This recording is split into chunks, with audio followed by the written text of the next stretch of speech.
Good evening. Mr. President, nice to have you with us. My name is Marty Allen, and I always have the privilege quite often to welcome you on one of these cold evenings in Michigan to a nice warm auditorium with a very entertaining hour ahead of you. My job is to do 2 commercials, and then they get me off the stage. The first is to remind you that these kind of events happen, and the exhibit that's upstairs now, the temporary exhibit, happened a lot because of an organization called Friends of Ford. And looking at the audience, I see a lot of you that see your name go across my desk on an annual basis. But if you're not a member, we'd love to have you. It's one of the best investments you can ever make because it makes these kind of events happen and these kind of exhibits happen. So when you leave here, you'll see a little table outside with an opportunity to join. Now that's commercial number 1. Second commercial is going to surprise you a little bit. It has nothing to do with the Ford Foundation, but has anybody in this room seen the movie Uncle Nino? Do you think it would be appropriate if I give a commercial for that movie? Yeah, I knew you would. There is a movie in town out at the Cinemax, Celebration Cinemax, called Uncle Nino. And my wife and I are not great moviegoers, but we went out there the other night, and especially it seems to me when we've had a lot of what they call entertainment at the Super Bowl, it's got a lot of headlines. It's nights like tonight that we're doing here and movies like Uncle Nino that is very refreshing. It's like taking a nice shower after you've worked in the garden. So I would suggest you very strongly, I have no investment in the movie, but I would suggest very strongly, if you have a chance, it is only playing in Grand Rapids. They are working on a national distribution right now. But I just would feel very remiss of having just seen it, that if I didn't tell you people about it, and if you're looking for something to do, and take children with you, take grandchildren with you, it's that kind of movie, and you'll come away with a very warm feeling. So that's the end of my commercials. Other than to say, again, how pleased we are at the Gerald R. Ford Foundation to be in collaboration with Grand Valley State University. And I must say that this all started with somebody sitting right down here in front of me, Don Lumbers, the past president of Grand Valley. I don't like to sing. I think once a president, always a president, right, Mr. Coolidge? So, President Lumbers, what you started this partnership and what Mark Murray's done to continue it with the staffs out there and our own staff is really a marvelous thing. And it's just going to continue to grow. And back to my friends at Ford, that will support our efforts if you do that. Before Lee Whitney gets up here to introduce our speaker, I did ask Jim Kratzis, who's our deputy director of the Ford Foundation, just come up and, the Ford Museum, excuse me, come up and just give you a couple-minute overview of the exhibit. And I must say, what is marvelous to me is that some exhibits that we bring in like from the Smithsonian. But some exhibits, and this is kind of a, Richard Norton Smith really got us, really started it, and we've really followed it. And this exhibit up here is created by Jim and his staff right here at this museum. Totally, but it's not something that goes on the road. It's here, it's at this museum, and when it's finished, it's finished. It's taken apart and goes back to the various owners. So, Jim, come on up and just spend a couple minutes talking about the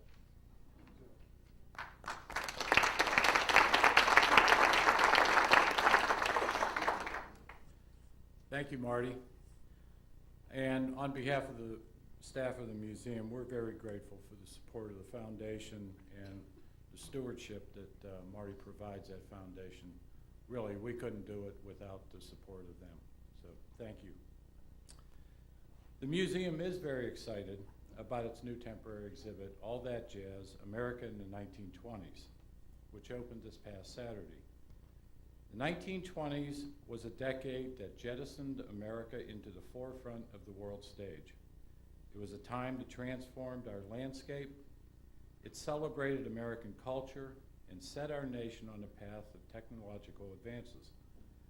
It made heroes out of ordinary people like Charles Lindbergh and Gertrude Ederle. It gave us sports legends such as Bobby Jones, Red Grange, Jack Dempsey, I'll say Newt Rockne for Marty's sake, and the biggest sports hero of all, Babe Ruth. It was the golden age of Hollywood, establishing screen icons like Clara Bow, Gary Cooper, Gloria Swanson, and Charlie Chaplin. And it was a time when American literature flourished with the likes of Sinclair Lewis, H.L. Mencken, F. Scott Fitzgerald, and Ernest Hemingway.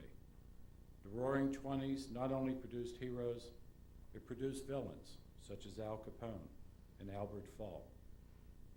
From coast to coast, museums, archives, and collectors were tapped by the museum staff, amassing over 200 original historical materials in Grand Rapids for this one-time-only exhibit. We hope you join us after tonight's performance to see what made the 20s roar. And tied to this exhibition are numerous public and educational programs like this evening's performance. Next weekend, beginning on Friday the 13th, don't let that scare you, we have our annual White House and President's Day weekend with live music from the 20s.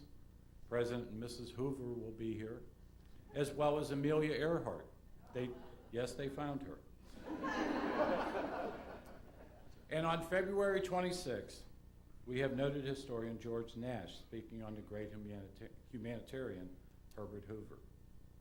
And for 5 weeks in March, silent screen classics will be shown here, including The Sheik, the original Ben-Hur, Wings, the first film awarded the Oscar for Best Picture, and many others. Please pick up one of these bookmarks here or one of these flyers at the front desk. It gives you a complete rundown of everything that will be happening here in the next 2 months. Now it is my privilege to introduce a great friend and partner of the museum, the Executive Director of the Hohenstein Center for Presidential Studies at Grand Valley State University, Gleaves Whitney.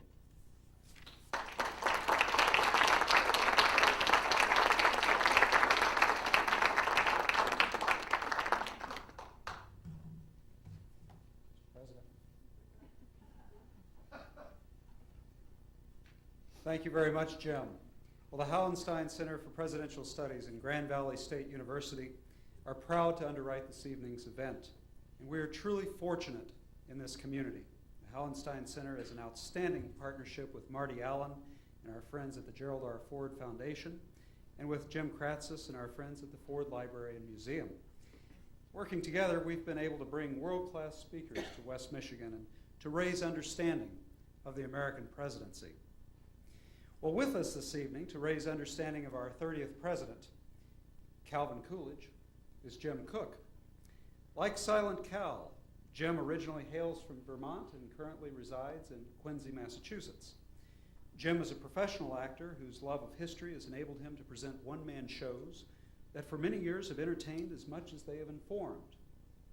Currently, he performs 3 fascinating Americans, Calvin Coolidge, Daniel Webster, Edward Everett, and he's currently working up a new performance on John Quincy Adams.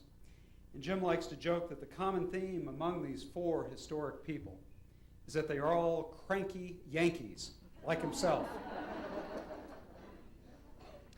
In a more serious vein, he says that his goal with audiences is to give actuality to the past, to make history come alive. By his own reckoning, Jim has performed Coolidge some 600 times, and he still grows. At dinner last night, he was telling us how much he continues to grow, even though he's performed that 600 times. Never quite tapped the bottom. By now, he has probably beat the record of the Broadway play Cats, and deservedly so, for he really does transport audiences back to the Roaring Twenties and into the atmosphere, what it's like to be in the presence of our 30th president. Jim is the best rebuttal, I think, to the jab of H.L. Mencken that, quote, getting excited over Calvin Coolidge is like whooping about parallel latitude. The accolades Jim has received are impressive. The Wall Street Journal goes so far as to say, quote, Jim Cooke does Calvin Coolidge better than Coolidge himself. And I should not neglect to mention that Jim has been a consultant for the game show Jeopardy whenever Calvin Coolidge questions come up. And finally, he told me on the car ride coming over here, Julie Harris gave him a kiss after one of his performances of Calvin Coolidge. Now, if you think Calvin Coolidge was a taciturn, poker-faced individual, you're probably right. Someone once calculated that the average length of a Coolidge sentence was 18 words, compared to 27 words for Lincoln and 52 words for Washington. When his death was announced, humorist Dorothy Parker asked, "How could they tell?" Incidentally, the title of this evening's performance, Calvin Coolidge, More Than Two Words, is from a famous incident that occurred in the White House. When a woman at dinner told the president that she had bet her friends she could get him to say more than 2 words, Coolidge replied, "You lose." A lot of people have the vague impression that Coolidge was a less than vigorous executive, and they are probably right. When he was president, Coolidge himself defined a good day as a day in which nothing happened. And maybe that's not all that bad. Coolidge's reputation has gone up considerably in recent years. For one thing, he had immense personal integrity. And the period he was in office from 1923 to 1929 was largely a peaceful, prosperous time in American history. Here's one measure. Remember the misery index, used by Jimmy Carter to criticize President Ford. The misery index is the sum of the inflation rate and the employment rate, while Coolidge enjoyed the lowest misery index of any president in the 20th century by far. Also, Coolidge was the last president of the United States to have a balanced budget every year he was in office. As historian Bert Folsom points out, Coolidge enjoyed spectacular surpluses that worked out to $20 a second for every second of his administration. And that's in 1920 dollars. By many measures, then, the Coolidge presidency was a success. But don't take my word for it. Let's hear it from the man himself. Ladies and gentlemen, the President of the United States.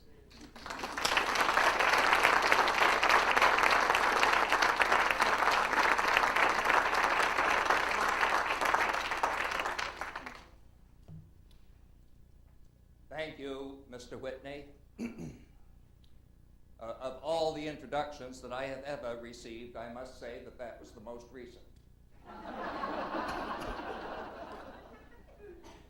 Do we think everybody's in now?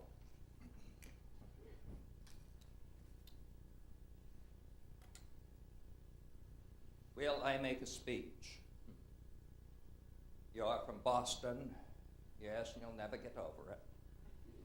Will I make a speech? I have a great many questions here tonight, but a great many of them I discover are duplicates and triplicates and other kits. I am reminded that I once did a good deal of wondering whether I would be able to be helpful to you members of the press in these conferences that we have, and especially as whether I wouldn't find it more or less of a bore on my part and not particularly pleasant.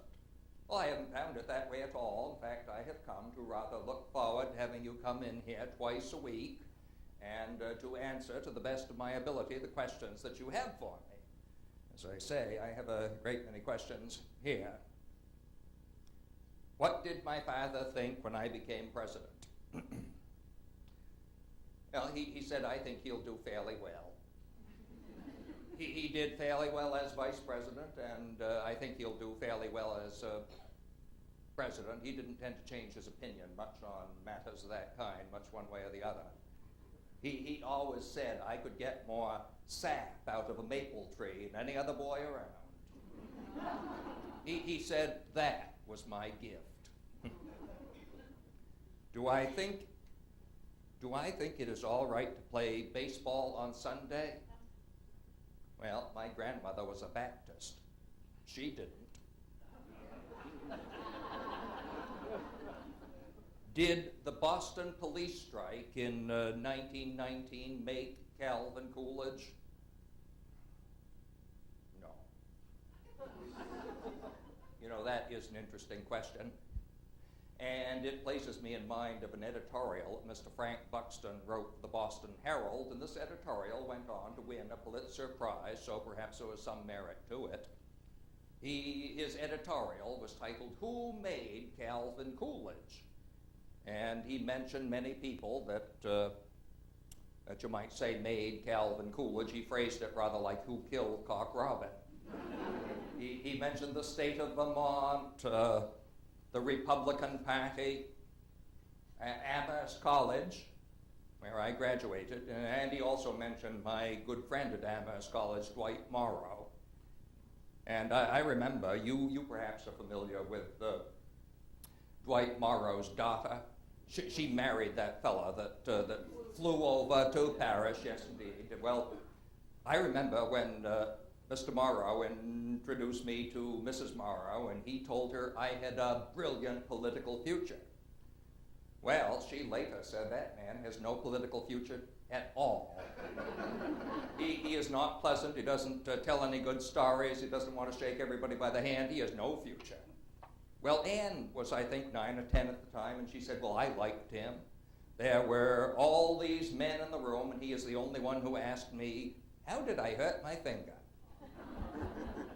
Well, of course, it also mentioned the police strike in 1919, where I defended Commissioner Curtis.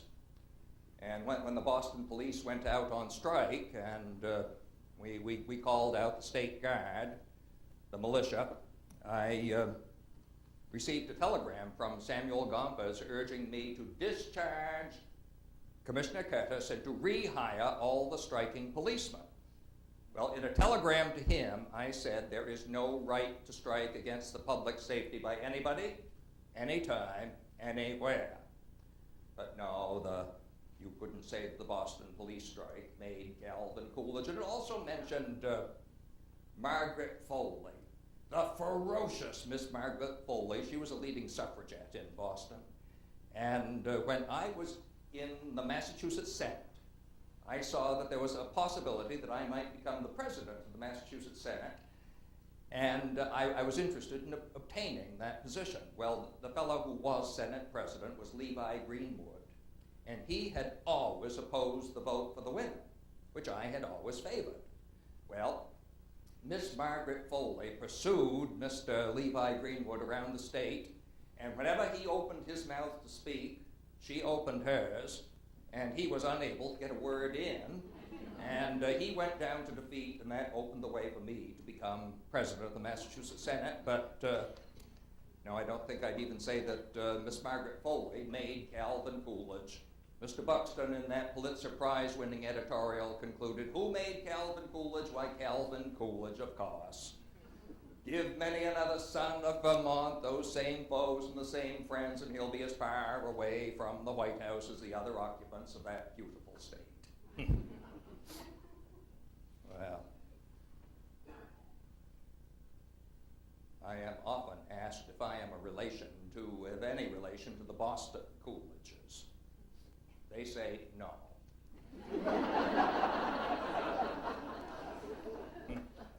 Now, I have an inquiry here about the real Calvin Coolidge, the man behind the myth. Well, I don't know, maybe there isn't anybody. I was born on the 4th day of July, 1872, in the town of Plymouth, Vermont, in a 5-room, story-and-a-half cottage attached to the post office and the general store, of which my father, John Calvin Coolidge, was the proprietor. He was successful. He trusted nearly everybody, and sometimes people would return and they would pay him their entire bill, and he had never thought he was going to see them again. My sister Abby was born in the same house in April of 1875, and we stayed there until the place was bought across the road, which had, the house, a number of barns, some very fine apple trees, and a blacksmith shop. Almost at once, the principal barn was sold for $100 to be moved away. My father was a good trader, like his father and his father before him. My grandfather, Calvin Galusha Coolidge, was a spare man over 6 feet tall, of a nature that caused people to confide in him, and of a character which made him a constant choice for public office. His mother and her family showed a marked trace of Indian blood. I never saw her, but he took me one time to see her sister, his very aged aunt, whom we found sitting in the chimney corner smoking a clay pipe. Now, this was so uncommon that I always remembered it. I thought tobacco was only for men, though I had seen old ladies outside our neighborhood buy snuff at the store. Well, grandfather, he raised colts and puppies. He taught me to ride standing up behind him on horseback. And he had a yard and garden filled with scarlet flowers. He never cared to hunt or fish, but he took great delight in practical jokes. He could entice a man to walk into a nest of bees and make him think that he went there of his own accord. I was 6 years old when my grandfather died. During his last illness, he would have me read to him the first chapter of the Gospel of John, which he had read to his grandfather. In the beginning was the Word, and the Word was God, and the Word was with God. The same was in the beginning. All things were made by him, and without him was not anything made that was made. In him was life, and the life was the light of men, and the light shineth in darkness, and the darkness comprehended it not. I could do very well until I came to the word comprehended, with which I always had difficulty. On taking the oath as president in 1925, I placed my hand on that book of the Bible in memory of my first reading it. Neither my grandfather nor any other members of my family ever entertained any ambitions in my behalf. Grandfather wished me to stay on the land. My own wish was to keep store, as my father had done. They all taught me to be faithful over a few things. If they had any idea that such training would one day make me a ruler over many things, it was not disclosed to me. Grandmother Coolidge spun woolen yarn from which she knitted us stockings and mittens. I have seen her weave cloth. Now, Grandfather Coolidge had a blue woolen frock that came from her loom. A most convenient garment for that region of the country. It is cut like a shirt going on over the head with these flaps that reach to the knees. In later years, I liked to wear the one that he left me, but when news pictures began to be taken of me there, it was generally assumed among the public that this was supposed to be a makeup costume, which it was not. So I have since been obliged to forego the comfort of wearing it. In public life, in order to appear really natural, it is sometimes necessary to be actually artificial. It seems to me impossible that any man could adequately describe his mother. I cannot describe mine. She bore the name of two empresses, Victoria, Josephine. She was of a light and fair complexion with a rich growth of brown hair with a glint of gold in it. Her hands and features were regular and finely modeled. The older people told me how beautiful she had been in her youth, but she was practically an invalid ever after I could remember her, but used what strength she had in lavish care upon me and my sister Abby. There was a touch of mysticism and poetry in her nature that made her love to gaze at the purple sunsets and watch the evening stars. Whatever was grand and beautiful in form and nature attracted her. It seemed to me as though the rich green tints of the foliage and the blossoms of the flowers came for her in the springtime. And in the autumn it was for her that the mountainsides were struck with crimson and with gold. When she knew that her end was near, she called us children to her bedside, and we knelt down to receive her final parting blessing. In an hour, she was gone. It was her 39th birthday. I was 12 years old. The greatest grief that can come to a boy came to me. Life was never to seem the same again. 5 years later, and 41 years later, almost to the day, my sister Abby and my father followed her. It always seemed to me that the boy I lost was her image. They all rest together on the sheltered hillside among 5 generations of the Coolidge family.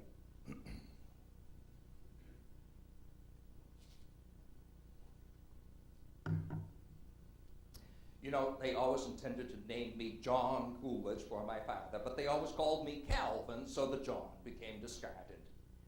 If there was any physical requirement of country life that my father could not perform, I do not know what it was.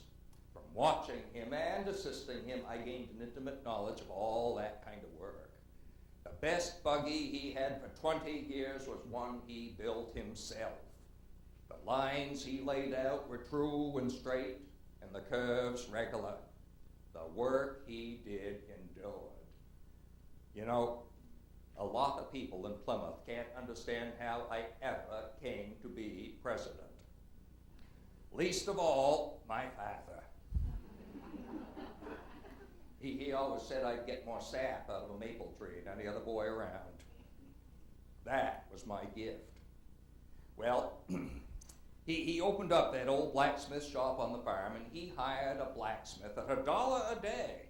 A large frame, powerful man with a black beard, said to be sometimes quarrelsome. But he was always kind to me, letting me fuss around the shop. And in hoeing time, when he helped out on the farm during the busy times, he would do 3 or 4 hills for me so I could keep up with the men.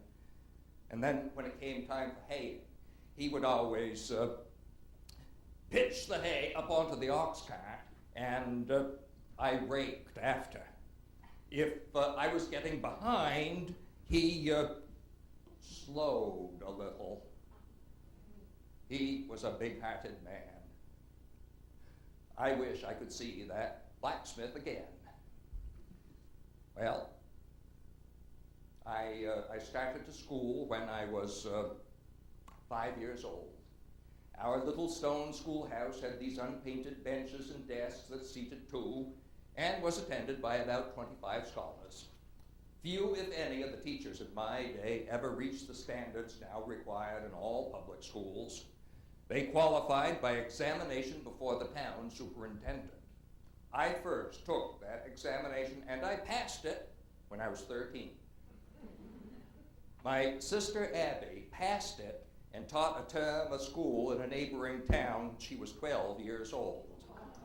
The common school subjects were taught with grammar, United States history, so I say when I was 13 I'd mastered them all, and I went to Black River Academy in Ludlow. That's about 12 miles from Plymouth. You know, the packing for that took more time and attention than preparations for leaving the White House. I counted the hours until it was time to go, and my whole outfit went easily into these 2 small handbags that lay on the straw on the sleigh beside the fatted calf that was starting for market. The winter snow lay on the ground, and the weather was well below freezing. But in my eagerness, these counted for nothing. I was casting off the drudgery of farm life, symbolized by my cowhide boots and everyday clothing, little realizing what a relief it would be to return to them in future years. I had on my best clothes, and I wore shoes with galoshes, because in Ludlow they had sidewalks. Nobody could ever make me believe that I should never be so innocent or so happy again. I remember my father called out, said to me, "Calvin, if you're a good boy and study hard, someday, maybe, you'll get to Boston. But this calf here's going to get there before you." As we rounded the brow of the hill, and the rays of the morning sun streamed over our backs, lighting up the glistening snow ahead, I was perfectly certain that I was traveling out of the darkness and into the light. Going to Black River Academy was my first great adventure in life. I shall never forget the impression it made on me. It was the same when I went away to college, when I left home to study the law, when I began a public career in Boston, when I set out for Washington to become vice president, and finally when I was called to the White House. Going to Black River Academy meant a complete break with the past among unknown scenes and unknown people. It was at Black River Academy I had my first introduction to the Constitution of the United States. The study of it, which I then began, has never ceased, and the more I have studied it, the more I have come to admire it. No document devised by the hand of man has ever brought so much happiness and contentment to civilization. The good it has done can never be measured. Well, Abby soon joined me at Black River, and though I was 3 years her senior, soon she was but 2 years behind me. Of course, our school life at Black River was not entirely free from pranks. No. The property of the townspeople was sometimes moved to strange places in the night. One morning, the janitor arrived to start the furnace, and he heard a loud break from one of the upper classrooms. In some way, during the night, a domestic animal, noted for its long ears and discordant voice, was found stable on the second floor. Now, as far as I deem it prudent to mention any connection that I may have had with any of these escapades is to record that I never was convicted of any of them. Consequently, I must be presumed innocent.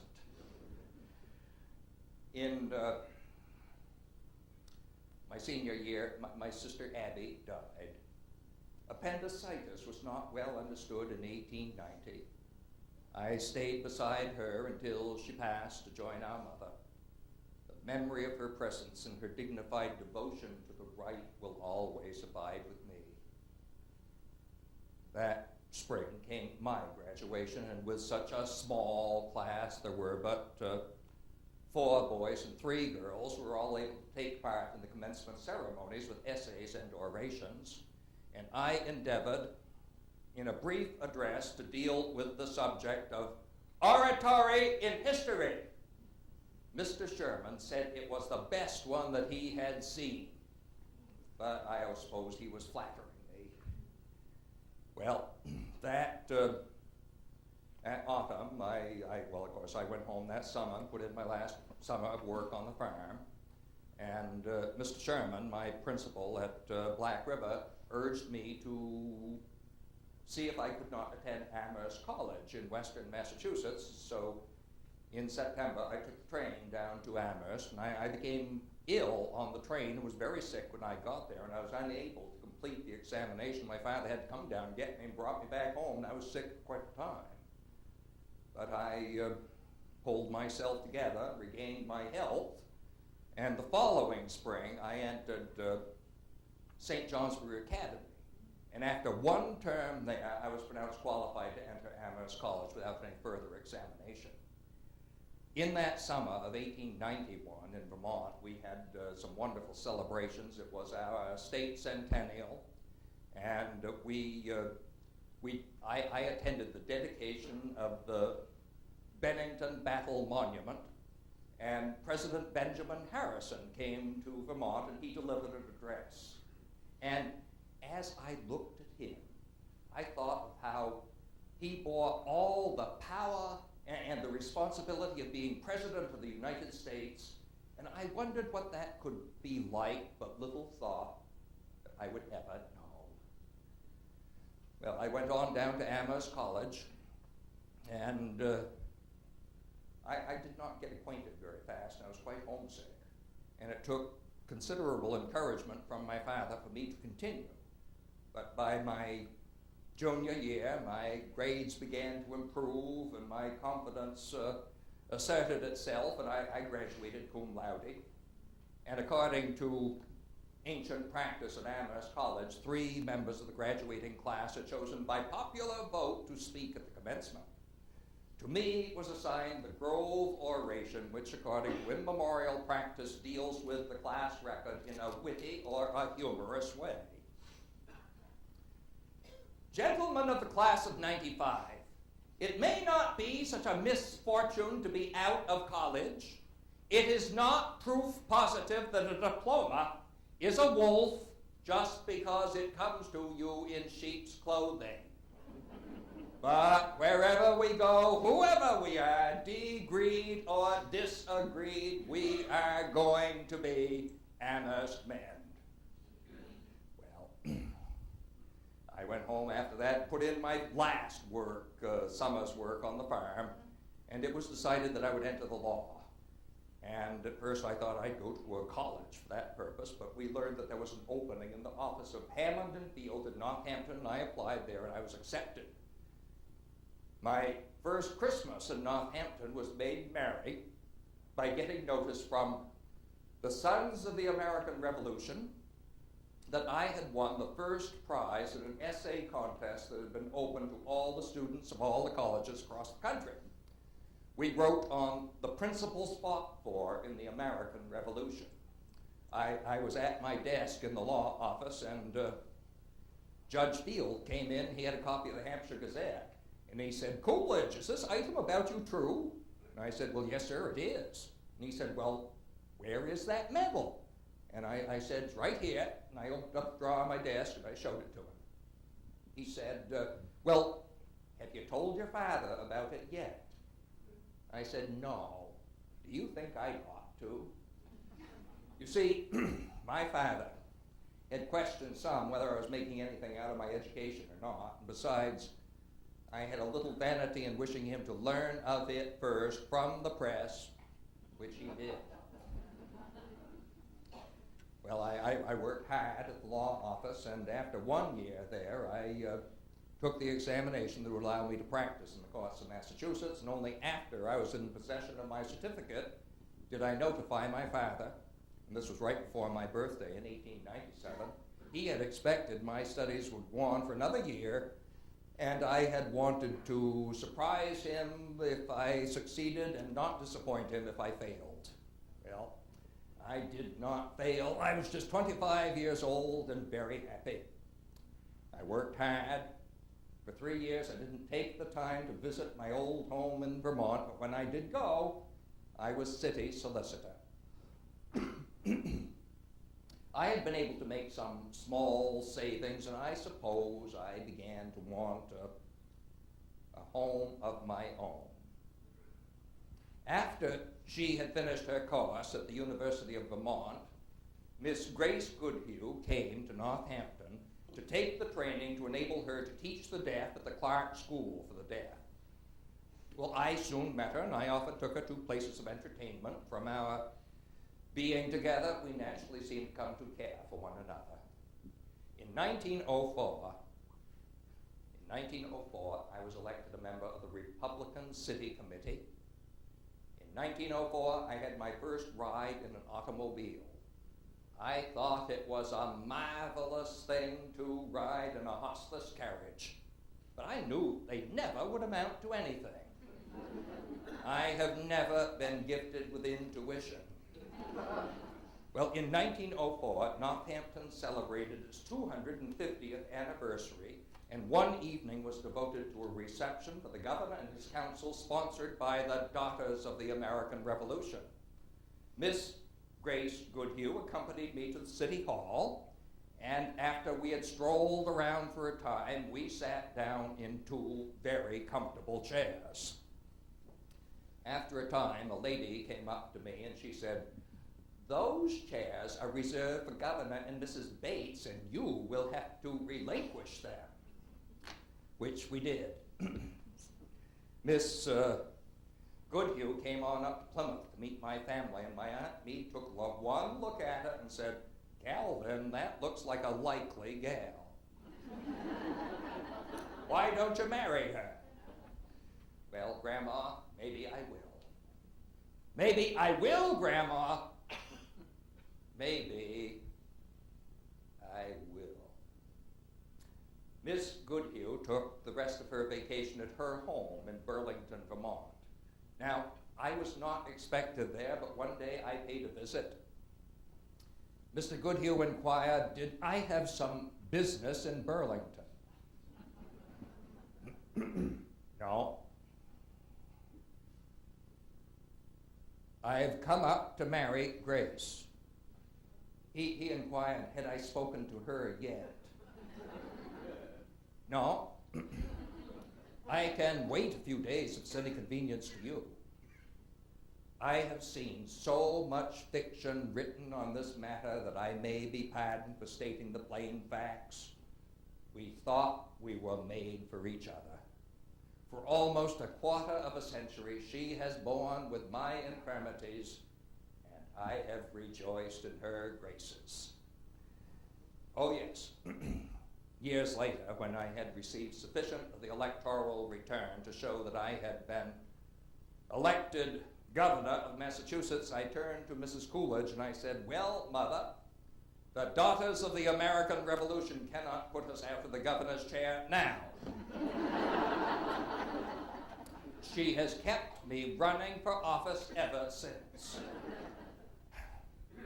Her mother, Mrs. Goodhue, did not look with favor on our union, and she placed many obstacles in my path.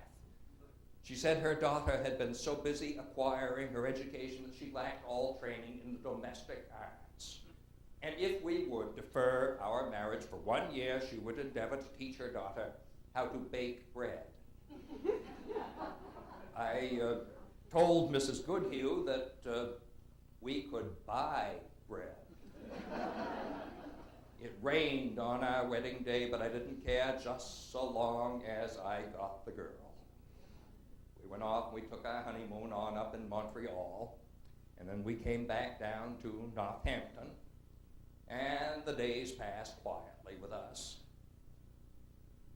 And it soon became apparent that there were grounds for Mrs. Goodhue's concern about her daughter's skill in the domestic arts. I think it may have been on perhaps more than one occasion that I inquired, do you think that the road commissioner would be interested in my wife's recipe for pie crust?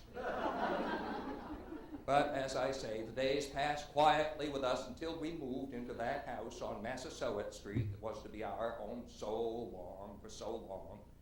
Number 21 Massasoit Street. It was one half of a duplex. It was a duplex apartment, half of a two-family house. I attended to the furnishing of it myself, and when it was ready, we walked over to it, and in the evening of September 7th, 1906, our first boy came to us. We named him John in honor of my father. The fragrance of the clematis that covered the bay window of the room where the mother lay with her baby filled the room like a benediction. It all seemed very wonderful to us.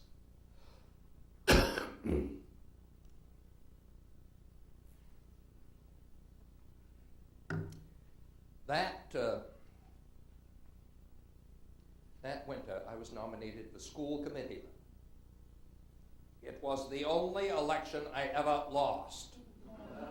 My Republican neighbor said he had voted for my Democratic opponent because he felt that school committeemen should have children in the schools. He might have given me a little time. I remember the fellow that beat me was named Kennedy. John Kennedy.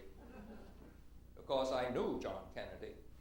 John Kennedy was a friend of mine. This is John J. Kennedy, a real estate agent in Northampton and duly elected member of the school committee. Well, since I was not serving on the school committee, I took the opportunity to run for the House of Representatives. And in an election in which I secured a large number of Democratic votes, I was elected by a very narrow margin. I set out for Boston, and I had with me a letter of introduction to the Speaker of the House, and it read, "Let this serve to introduce to you Calvin Coolidge, the new member-elect from my district. Like the singed cat, he is better than he looks. He wants to talk to you about committees, and anything that you can do for him will be appreciated." You know, in that first term in the House, I favored measures that would provide for the direct election of United States senators, another that would curb certain unfair trade practices, and a third to give the vote to the women. But these measures did not have the approbation of the conservative element in my party, and they all went down to defeat. But I had all the assurance of youth and ignorance in supporting them, and later saw them all become the law. Well, after serving 2 terms in the House, I went back to Northampton and ran for mayor of that city.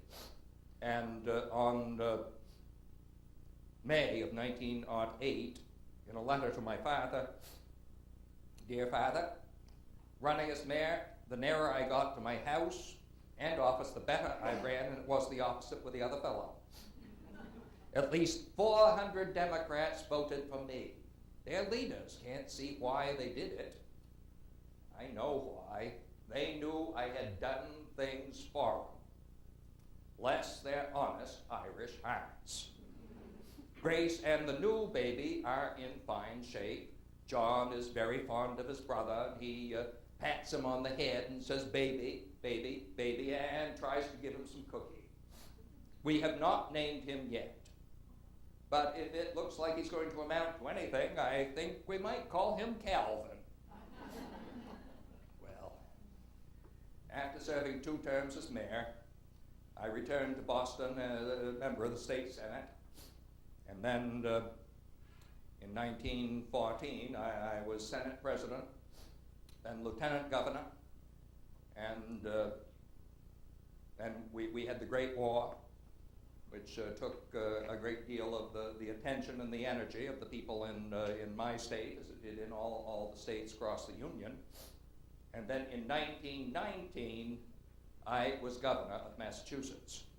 And I told you a bit of the Boston police strike and my handling of that. Of course, when I sent off that telegram to Gompers, I thought that I had destroyed any possible political future I had in Massachusetts. But it would seem I was not gifted with intuition, for I was returned by a margin of votes that I don't believe has been exceeded since. Very soon, people began to speak of me as a possible candidate for the presidency in 1920. But as governor of Massachusetts, I didn't see how I could possibly prosecute a campaign for the presidency without bringing some disgrace upon the office of the governor. So I urged any money that had been raised for that purpose to be sent back, any headquarters that had been opened to be shut down. Later, if they had wished to put my name forward at the convention, that would have been a different matter, but our senior senator in Massachusetts, Henry Cabot Lodge, said, "No man who lives in a 2-family house is going to be president of the United States. Massachusetts is not for him." Well, it is perhaps possible that Senator Lodge was lacking in intuition on that occasion. That convention was largely under the domination of a coterie of United States senators who maneuvered it into adopting a platform and nominating a candidate in ways that were not agreeable to the majority of the delegates. And when they tried to pursue the same course in naming their vice president, the delegates broke away and they literally stampeded to me. I did not wish to be vice president, but my name was placed in nomination.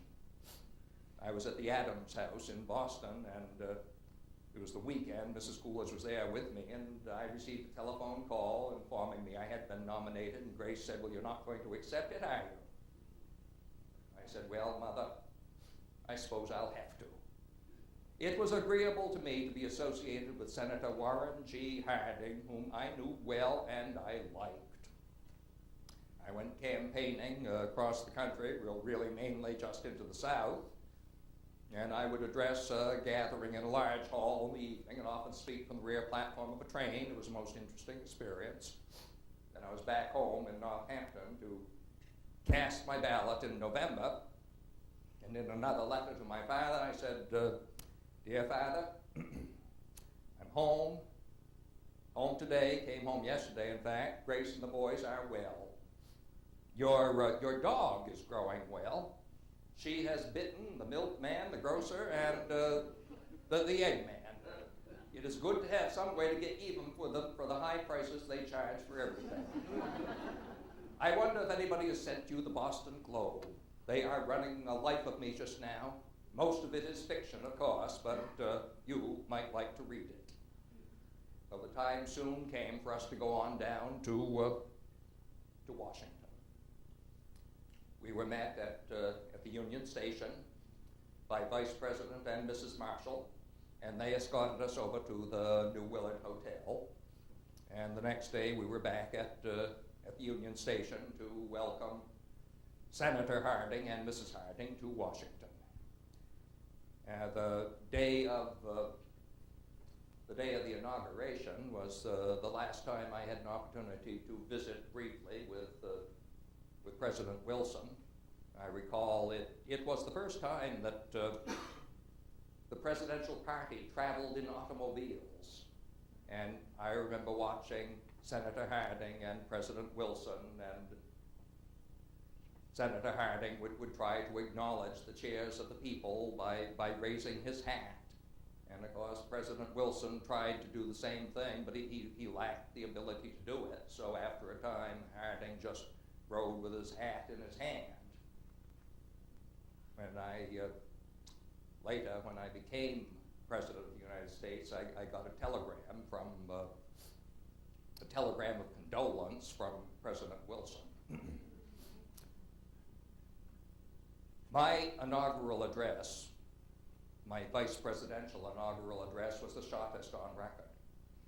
Later, when President Harding delivered his address, it was the first time that a system of loudspeakers, of amplifiers were used, and the people to the far range of the crowd heard every word he said. Someone said to me, "Isn't that amplifier Harding is using a marvelous thing?" I said, "Yes, indeed it is, but what he most needs is a condenser." Vice President Marshall had given me some advice. We took over the same suite of rooms at the New Willard Hotel that he had occupied. We were very comfortable there. He had told me that, Coolidge, what's going to happen, as vice president, you'll sit in your office, and people will come down the hall, and they'll stop at your doorway, and they'll look in. And they perhaps will exchange a word or two, and then they'll go on. He said not once in a while, I would look up from my desk and I would say, well, if you're not going to come in, would you at least throw me a peanut? Well, as I say, we were at the New Willard Hotel, and that was a very comfortable place to stay in Washington. One time, there was a bit of a fire, and we all were sent down to the sidewalk. Excuse me. I would have excused myself earlier, but I knew I was going to do more of that. Well, we were sent down to the sidewalk because there was a fire. And it became apparent there was no danger, and I wanted to go back up to our rooms, and I started on my way, and one of the firemen called out. He said, "Wait a minute, where are you going?" I said, "I am going upstairs." He said, "Well, who are you?" I said, "I am the vice president." He said, "Oh, all right." I started on my way again, and then he called out yet again, "Wait a minute, you come right back down here. Vice president of what?" I said, "I am the Vice President of the United States." He said, "You come right down here. I thought you were Vice President of the hotel." Very much is written and said about the amount of dining out that the Vice President does, but like everything else that is sent out to Washington for public consumption, the reports are exaggerated. Besides, you've got to eat somewhere. In August of 1923, we left President and Mrs. Harding in Washington. I do not know what had impaired his health. Later, it was revealed that some of his friends had betrayed him, and this was a great grief to him and this knowledge that this grief was very heavy for him to bear. Perhaps it was even more than he could bear. I never saw him again, for in June he started on a journey for Alaska and eternity. I was at the home of my father in Plymouth, Vermont on the night of August 2nd, 1923.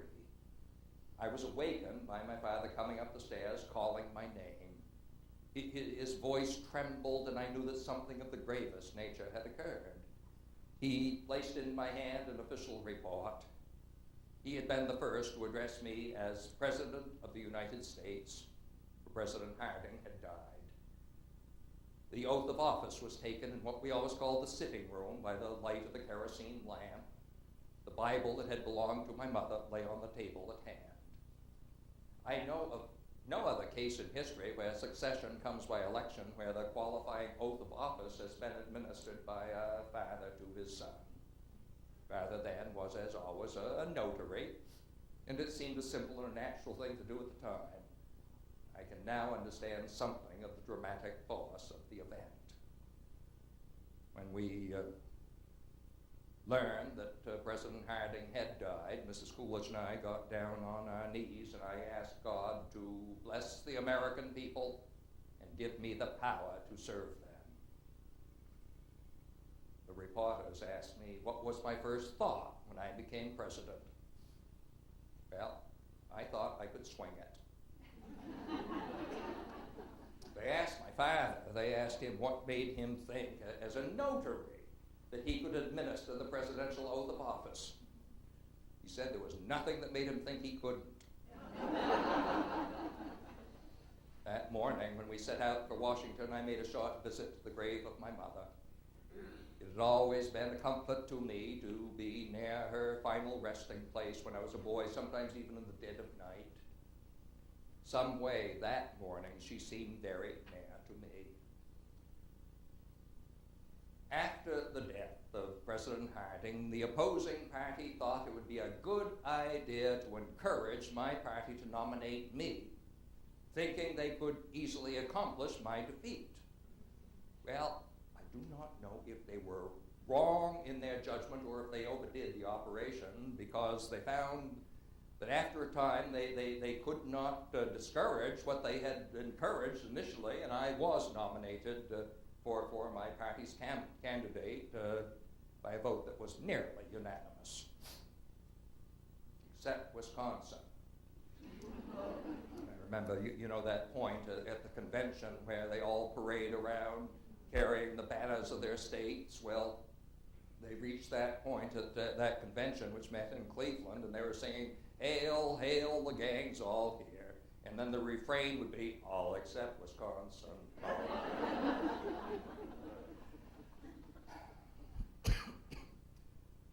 Well, in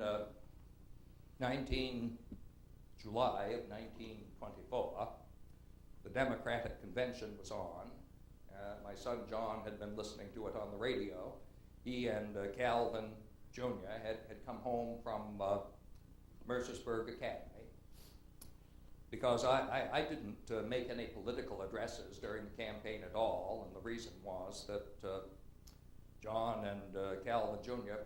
were playing tennis on the lawn at the White House, and Calvin developed a blister on his toe, which resulted in a very serious infection, and he died at the Walter Reed Hospital on the 7th of July. When he went, the power and the glory of the presidency went with him. I do not know why such a price was exacted for occupying the White House. He had a remarkable insight into things, and it seemed to me the world had use of the kind of work that it was probable that he would do. The day I was named president, he was working in a tobacco field. One of his friends said to him, "If my father was president, I would not be working in a tobacco field." Calvin replied, "If your father were my father, you would." Well, my inaugural address was the first to be broadcast on the radio. I am very fortunate that I came in with the radio because I can't make an engaging or an oratorical speech to a crowd as others can. All I can do is stand up and talk in a matter-of-fact way about the issues. But I have a good radio voice, and now I'm able to get my message across to the people without acquainting them with my lack of oratorical ability. When you are president, when you are president, you have to stand every day 3 or 4 hours of visitors. 9/10 of them want something they ought not to have. I found that if you'll stand dead still,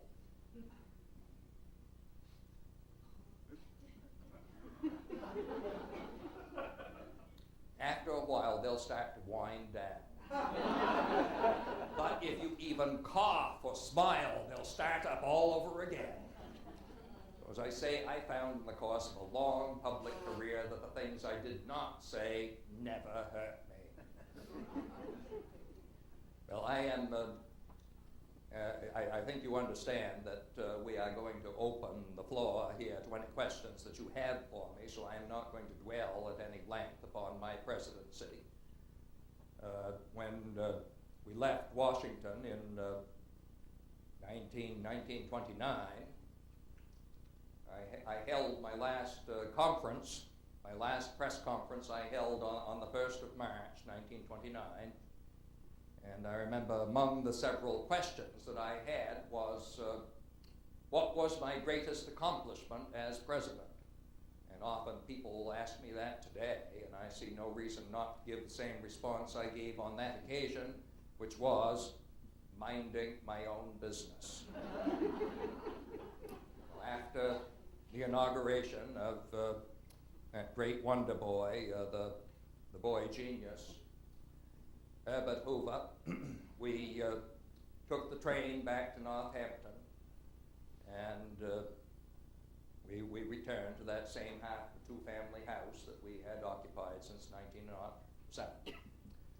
The rent had gone up. It was now $38 a month. Yes. Well, I remember once walking down to my office, and this old fella stopped me on the street, and he said, "Coolidge, where you been? I ain't seen you for a time."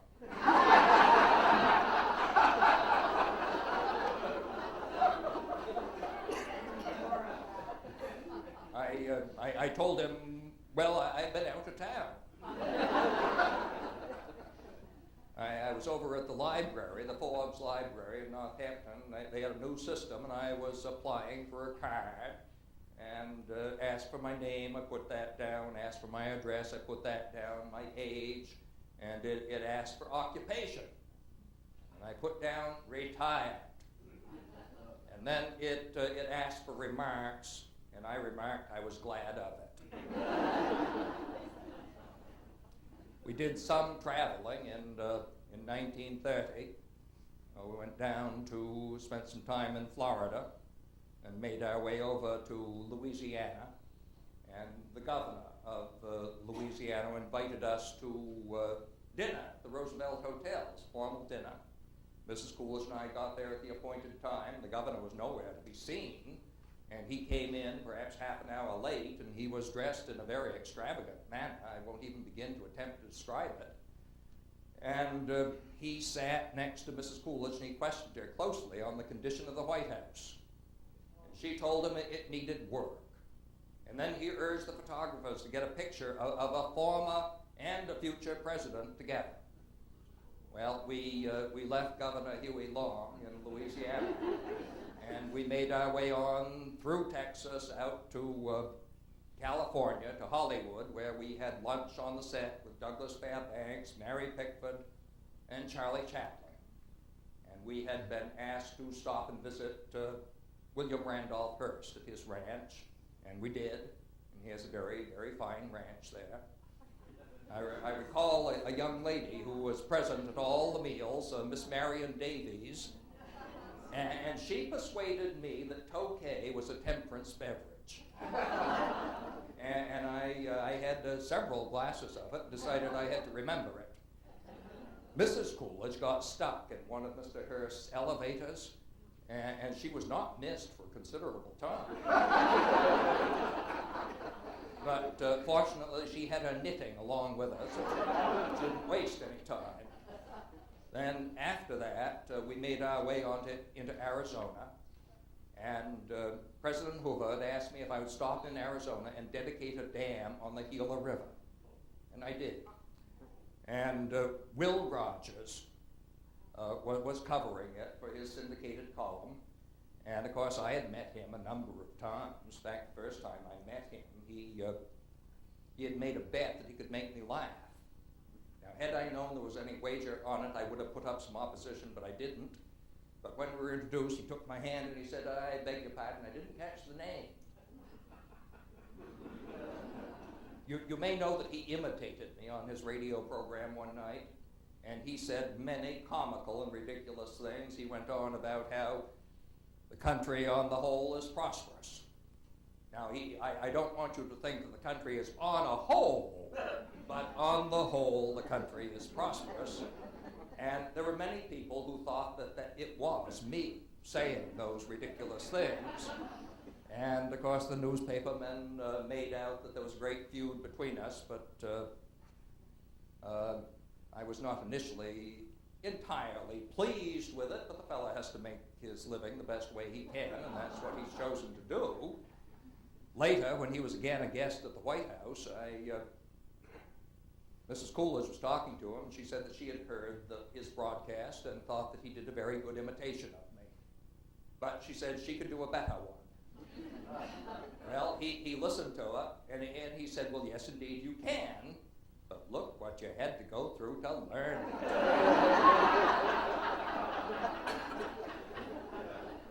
Well, as I say, Will Rogers was there on the Gila River in Arizona to see me dedicate the Coolidge Dam, and in his column, he said I did a damn fine job of dam dedicating. And was so often the case, I was made a member of the local tribe of Indians, and I was given the name Chief Silent Waters, and I smoked a ceremonial pipe with the Indian brothers. And you know, as I travel around today, everybody wants to know on that occasion, did I inhale? Well, it was so long ago, I don't know as I can say, but Will Rogers said I coughed about a carload. Then we went on back to Northampton, and that was about the extent of my travels. My last public address was at Madison Square Garden in New York City in October of 1932. We were trying to get that great engineer another term in the White House. And after my address, which was broadcast on the radio, a lady came up to me and she said, "Oh, Mr. Coolidge, what a marvelous address. I stood up all through it." I told her, so did I. She said if she could only vote for me, it would be the end of our horrible depression. I told her it would be the beginning of mine. I was trying to cheer up President Hoover because it didn't matter what he did. All he got was blame and criticism. And he tried countless measures to halt that spiral of depression, but nothing produced a beneficial result. And I said to him, "Well, you know, Hoover, they can't expect to see calves running in the field the morning after you put the bull to the cow." Hoover said, "No, but you would expect to see contented cows."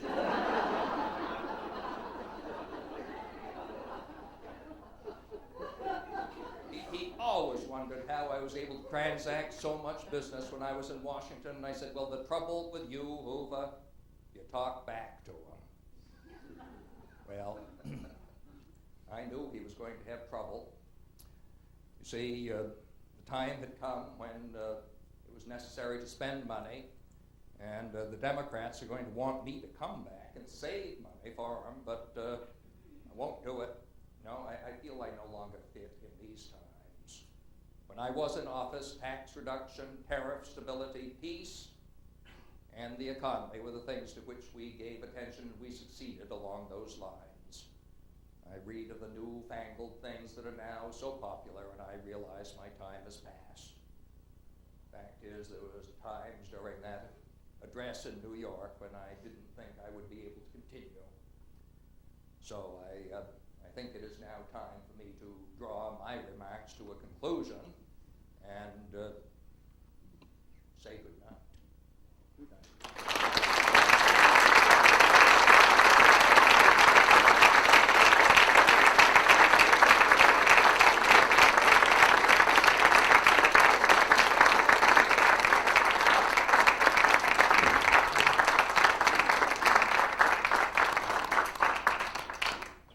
Well, thank you very much, President Coolidge, for those very informative and entertaining comments. Turns out you do have more than 2 words.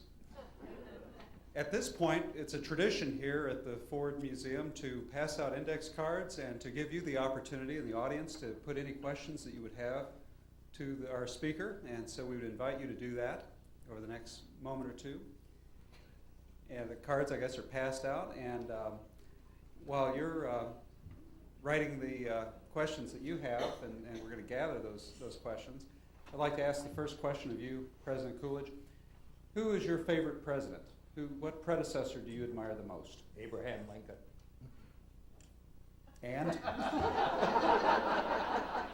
Please elaborate. Well, of course, he is the president that my father remembered, and so many of the men in Plymouth who had fought in the dreadful war remembered Lincoln, and I cannot, it just seems so obvious to me that he is the most admired man who has held the office. So there are numerous occasions. In fact, I suppose I could share with you very briefly what I had to say of Lincoln in my dedication of Mount Rushmore in 1927, when it's the last time the president traveled on horseback to deliver an address. I was advised by my Secret Service man, Colonel Edmund Starling, that none of our vehicles would make it up that steep mountain road on Rushmore, and so he advised me to ride a horse, and I did. There's a motion picture of it that you can see if you have a mind to. Now, I began, well, I'll share with you just the brief opening paragraph, and this, of course, is outdoors on the side of Rushmore Mountain. We have come here to dedicate a cornerstone that was laid by the hand of the Almighty. On this towering wall of Rushmore, in the heart of the Black Hills, is to be inscribed a memorial which will represent some of the outstanding features of 4 of our presidents, laid on by the hand of a great artist in sculpture. The memorial will crown the height of land between the Rocky Mountains and the Atlantic seaboard, where coming generations may view it for all time. I then detail why I think George Washington should be depicted there. And then, after our country had been established, enlarged from sea to sea, and was dedicated to popular government, the next great task was to demonstrate the permanency of our Union and to extend the principles of freedom to all the inhabitants of our land.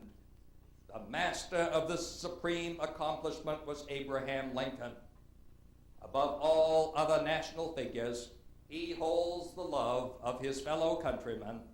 The work which Washington and Jefferson began, he extended to its logical conclusions, that the principles for which these 3 men stood might be still firmly established. Destiny raised up Theodore Roosevelt. Was that completes the quartet of gentlemen on the side of the mountain. Well, thank you. We're starting to get some questions now from the audience. One person asks, I understand you used to like writing something in the White House. What was that? Well, I would imagine that the question relates to a mechanical horse that we had in the White House, and I would frequently take a canter or a gallop about on this horse. I heard speak of Richard Norton Smith, and I know he brought that horse out here a few years ago, And I suspect that that horse has traveled more than almost any other horse in the country.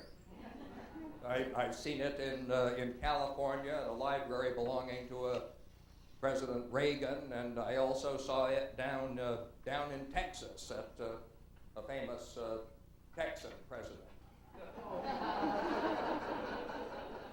You know, I did tell Mr. Whitney that I was going. I had a story I meant to tell him about Texas, and really, it's more than about Texas. It's about a Vermonter who went down to Texas, and while he was there, he attended a political gathering. And in the course of the gathering, the speaker at this political gathering said, "How many Democrats are there here tonight?" And of course, all these Texans were waving their hands and their hat in the air, and the speaker smiled with great approval at the crowd, and he said, "Well, now, how many Republicans have we got here tonight?" And no hands went up, and finally this fellow from Vermont said, "Well, I suppose I'd better admit it." And so he put his hand up, and the speaker said, "You, sir, would you mind standing up?" And the fellow from Vermont stood up, and the speaker said, "Why are you a Republican?" And the fellow said, "Well, you know, I am from Vermont, and most of the people up there are Republican. My father was a Republican, and his father before him. So I suppose that's why I am." And the speaker said, "Why, that is no reason at all. If your father or your grandfather had been a horse thief, would that make you one too?" And the fellow said, "No, I suppose in that case I would have been a Democrat."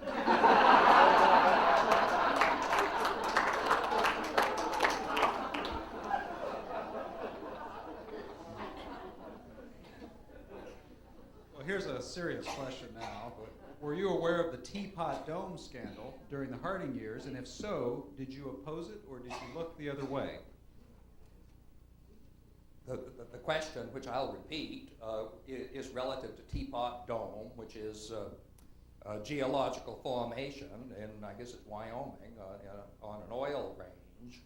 And this is information that came out after the passing of President Harding. And I sat in on all of President Harding's cabinet meetings, but there were a great number of things that go on in the government that you can be in the cabinet meetings and you're not going to know it. Well, President Harding was betrayed by some of his friends, and I know there's a story that, well, the short answer is no, I was not aware of what was going on with these leases of the naval oil reserves. I did not know about it, and I don't think President Harding knew about it until perhaps the very end of his life. But I remember this is a story President Harding told on more than one occasion, which was his father said, "Warren, we are very lucky that you were not born a girl. You'd be in the family way all the time because you just can't say no." I have always had a great deal of skill at saying no. As president, you had the opportunity to meet many makers of history. Whom did you most admire? I must say that of all the men I ever met, I admired my father most. I know he seemed an extraordinary man, that there was nothing that, no decision that he formed that was not correct. I know when I was lieutenant governor, I wrote a letter to him which I told him of the power that I seemed to have in political circles in Massachusetts, and I said, "You know, men do what I tell them to do. Why is a mystery to me. No matter what you may read of me, of good or ill, I am just the same as when I was a boy at home, and at my best when I am most like you." I suppose another figure that I would call to a special attention is Charles Edward Garman, who was a teacher of mine at Amherst College. I have been working on getting back to Amherst College, and they won't hear of me. But it just so happens that I am going to be back there for a 50th reunion this year. and I shall be very pleased to see what has become of the old campus. Why did you decide not to run for re-election in 1928? Well, I didn't see any opportunity for advancement.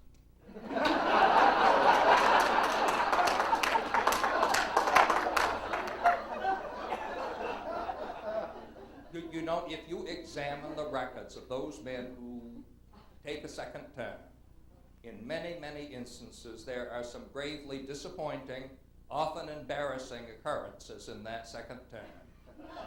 And in my case, it seemed such a good idea to get out while they still wanted me. A previous speaker at the Ford Museum ranked FDR as the second worst president we have ever had. Would you comment, please? Well, I assume that you're referring to Theodore Roosevelt's nephew. And of course, I never got to see him in office. He had defeated President Hoover, and he was going to move into the White House in February of 1933, but I did not see that. So I am very pleased that I am in no position to comment.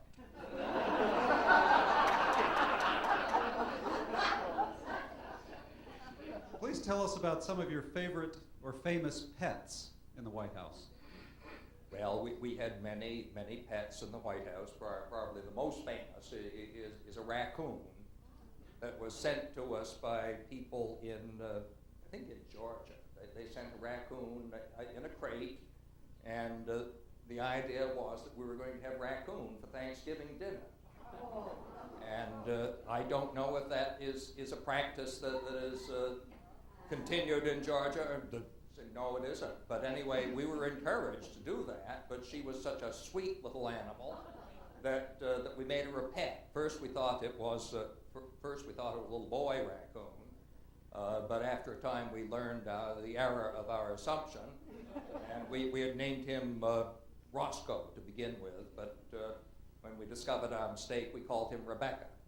Her Rebecca, and she was just a delightful, friendly creature. Some members of the staff were a little terrorized because now and again Rebecca would climb up the curtains and would sometimes inflict some damage upon them.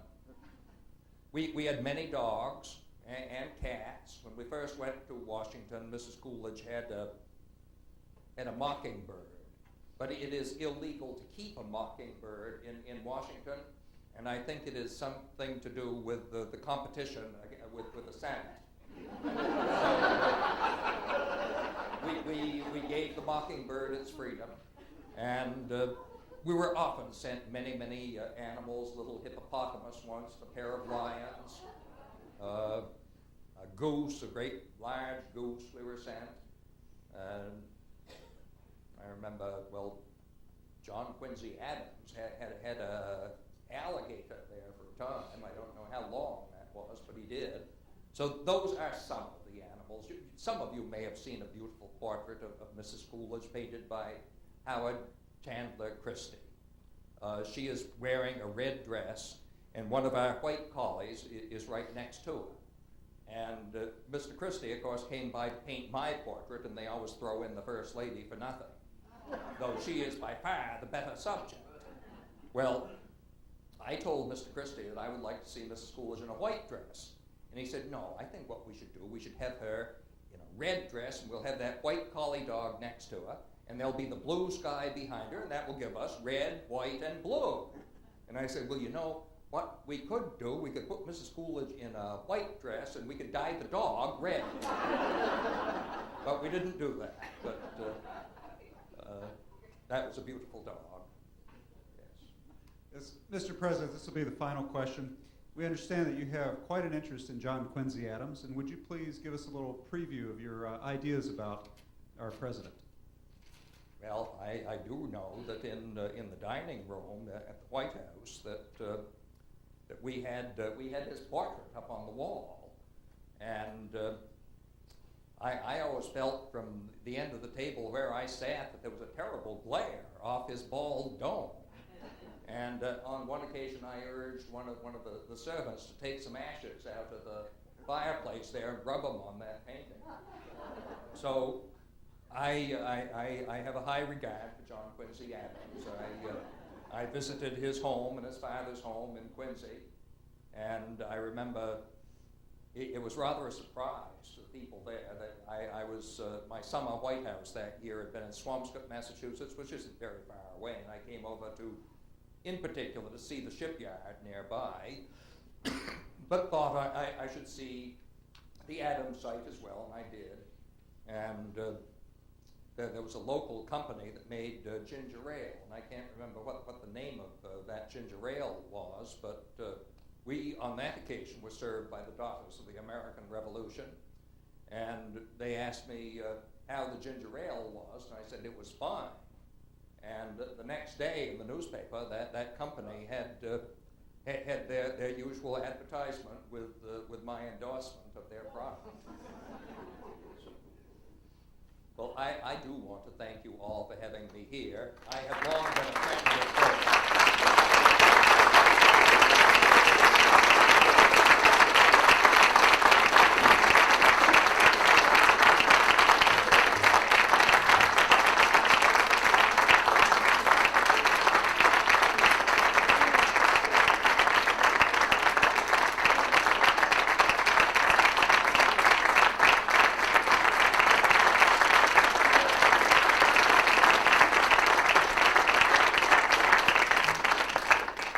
Thanks so much, Jim Cooke. Well, I think we're going to be dismissed now. I'm only asked to remind you that you're welcome to go upstairs and see the 1920s exhibit, which is special and exclusive to the Ford Museum, and we hope you enjoy it very much. Thank you for coming this evening.